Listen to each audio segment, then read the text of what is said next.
I am a 33-year-old guy, and if someone had stopped me 5 years ago and asked who my parents loved more, me or my older sister Erin, I would have given the diplomatic answer that they loved us in different ways. That is what I always said because it sounded fair and mature. The truth is that they loved Erin more. I was never abused and I was never neglected, but I was the one they relied on. I was the one they leaned on. I grew up being the kid who mowed the lawn at 13 because dad's back hurt too much. The kid who figured out mom's online banking because she said she did not trust the computer. The kid who spent an entire Saturday fixing the leaking guest bathroom faucet instead of going out with friends. Aaron, 3 years older, was the golden child who could do no wrong, and I was the one who made myself useful. The strange thing is that I never resented it. It actually made me feel needed. I liked being the person who could fix things. I liked being the calm one. I liked feeling like I was taking care of the family. When Harper came into my life 8 years ago, everything shifted. Harper was 23 then, I was 25, and my parents loved her immediately. My dad literally said in front of me that she was the best thing that had ever happened to me. My mom said that she finally had a woman in the family with some real sense. They did not just like Harper, they adored her.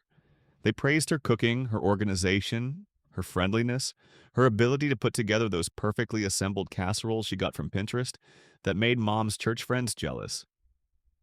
Harper felt like a unifying force, like someone who fit so seamlessly into the shape my parents wanted for their future. By the time we married, they trusted Harper more than they trusted me. I noticed it slowly in small ways. If there was a question about bills or estate documents or home repairs, they asked Harper. If there was a question about holiday planning, they asked Harper. If they talked about long-term things like wills and investments, they asked Harper.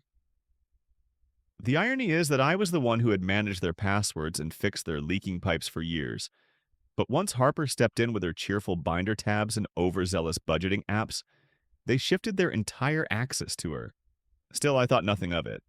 I thought it was flattering. I thought it meant they viewed us as a team. I was proud they accepted her so warmly.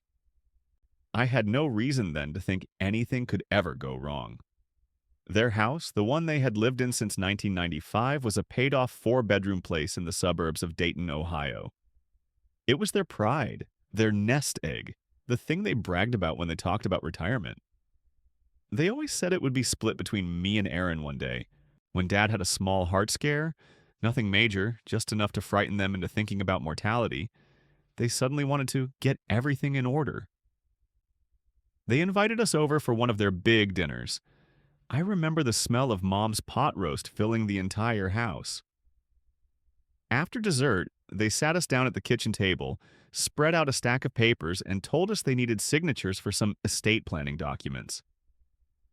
Then Mom casually said that they were putting Harper on the deed so that the title transfer would be easier when they were gone. She said it like she was announcing what coffee creamer she bought at the store. I laughed because I thought it was a joke. I said something like, "You mean us, right?" But no, they meant exactly what they said. Harper was going on the deed. I was not. Harper squeezed my hand under the table like this was a great honor, and I sat there trying to justify it to myself. They trusted her. She was good with organization. It was just paper. It did not matter who was written where. That was the story I sold myself because I did not want to believe I had been sidelined in my own family's legacy. Life with Harper and our kids, Emma, who is now 4, and Caleb, who is now 2, was busy and expensive. I worked a tech job that paid $105,000 a year, which sounds comfortable until you factor in daycare costs, medical bills, diapers, groceries, and the minivan payment that Harper insisted we needed for family efficiency. Harper stayed home with the kids. I carried the full weight of the financial load. It worked for a while until it did not. Little things started going wrong. Harper began having budgeting issues, as she called them. Bills would mysteriously go unpaid even though I transferred the money. I would see strange charges from places we had never talked about. When I asked where over $1,000 had gone in a single week, she told me it was for household needs and that I would not understand how fast things added up. But I did understand. I understood that her closet had new clothes. I understood that she was showing up to her mom friends' wine nights with expensive bottles of rosé. I understood that she joined a group that did weekend retreats labeled as self-care, which cost hundreds of dollars each time.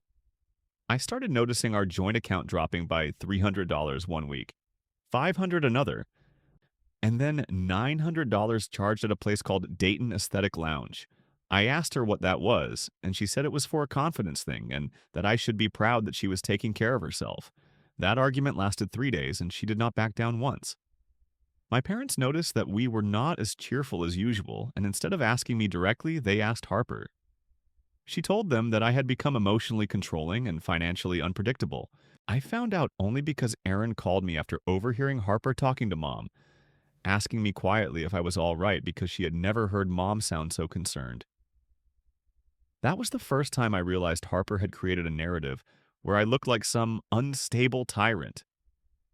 Everything came crashing down in January.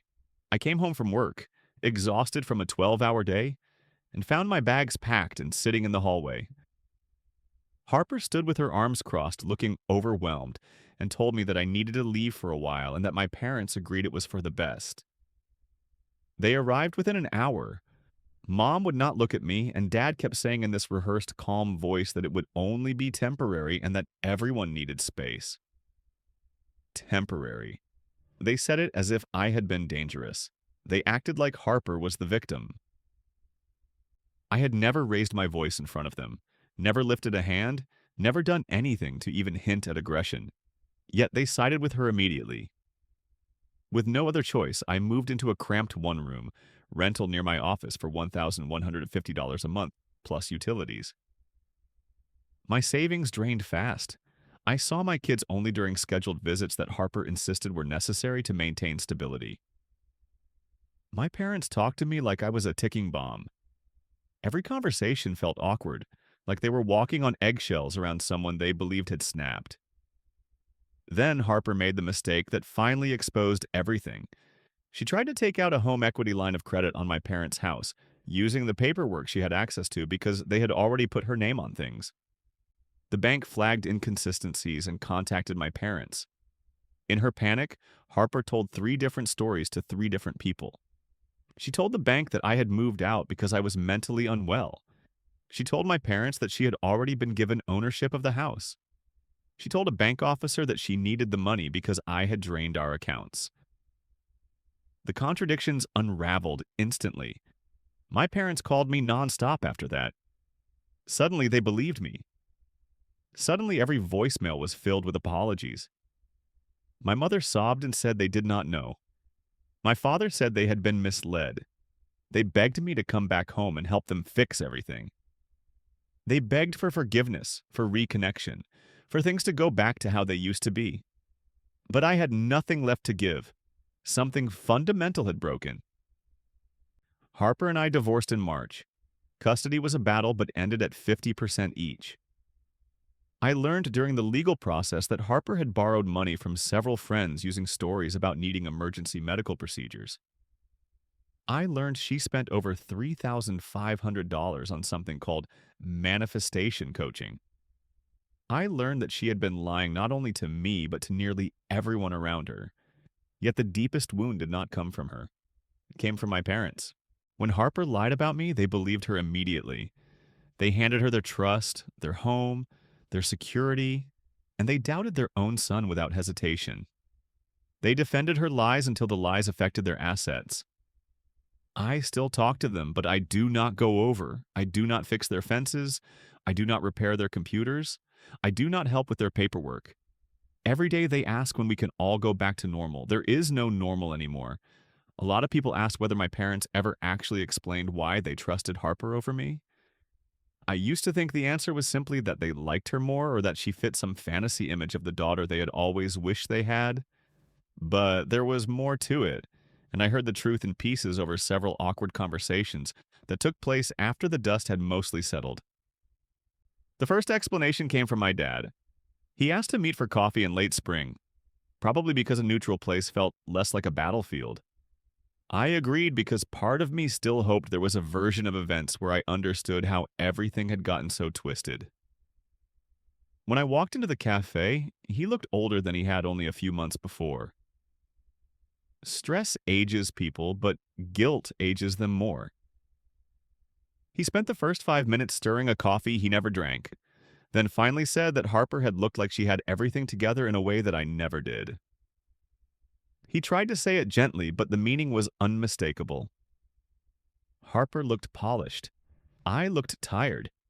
I looked like a father of two small kids working 50 hours a week, juggling life, barely keeping up. Harper curated an image of perfect motherhood with matching outfits for the kids, clean kitchen counters, and inspirational quotes taped to the fridge like she was auditioning for a lifestyle blog. He told me my sister Erin had said something similar once, that Harper just seemed like someone who had her life organized down to the last detail. My dad admitted that they had fallen for what he called a performance. I drank my entire coffee while he talked, because listening to that was like hearing a summary of the last decade of my life. Me trying to hold everything together, and Harper making sure everything looked together. My mom's explanation came in a quieter way. She called me one day while I was grocery shopping. I almost did not pick up, but my kids were in the cart playing with a box of cereal. And I figured if I was already surrounded by chaos, one more emotional moment would not kill me. My mother confessed that Harper had come to her months before everything blew up. She told Mom that I was planning to move the family to Columbus for a higher paying job, and that I had been making secret arrangements behind everyone's backs.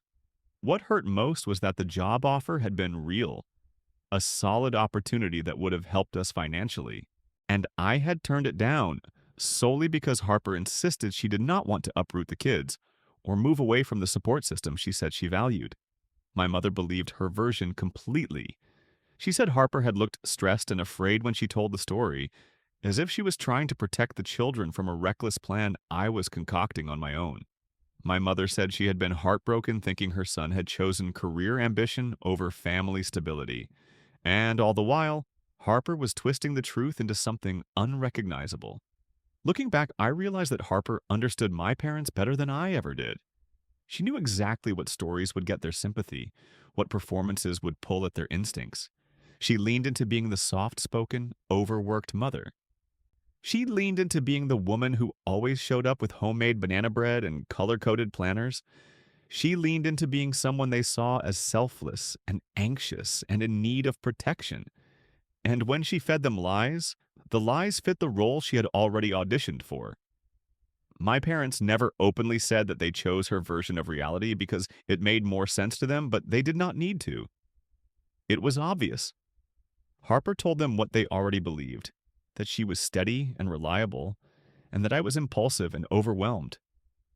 They fell in love with the fiction, and they defended it until it collapsed under the weight of her contradictions.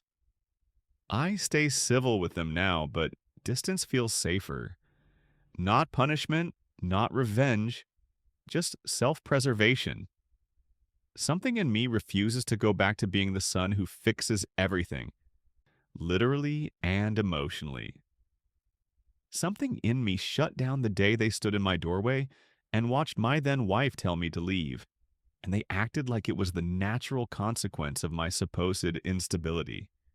They see the kids regularly. I make sure of that because Emma and Caleb deserve grandparents who love them. Even if those grandparents made mistakes I will never fully forget. But I structure those visits. I decide when and where they happen. I do not let myself fall back into the rhythm of casual drop-ins or spontaneous dinners. My parents do not come to my apartment unless I invite them, which is rare. I do not bring the kids to their house unless I am in the right headspace to walk into a place where ghosts of the past still twitch under the carpets. When the kids are excited to see them, I let it happen because their relationship with their grandparents should not be collateral damage in the fallout of adult failure. I can tell my parents want something more. They want access to what we used to have. They want unguarded trust. They want me to joke with them in the kitchen while my dad talks about home repairs and my mom asks about work. But those moments are gone for good. They ask in small, indirect ways for something resembling the old connection, asking how I am, asking whether I am eating well, asking if I need help with anything. But every time they ask, something inside me recoils, because I remember how quickly they believed a version of me that never existed. The strangest part is how they try to fix things without acknowledging the full depth of the damage. My dad brought up the idea during another meetup, in that hopeful tone he uses when he wants to pretend everything is normal again. He said that if I wanted to save money, I could always move back into their house, just for a year or two, maybe until things settled. He added that he did not want me struggling alone in a small apartment. He said they had the space, that they wanted to help.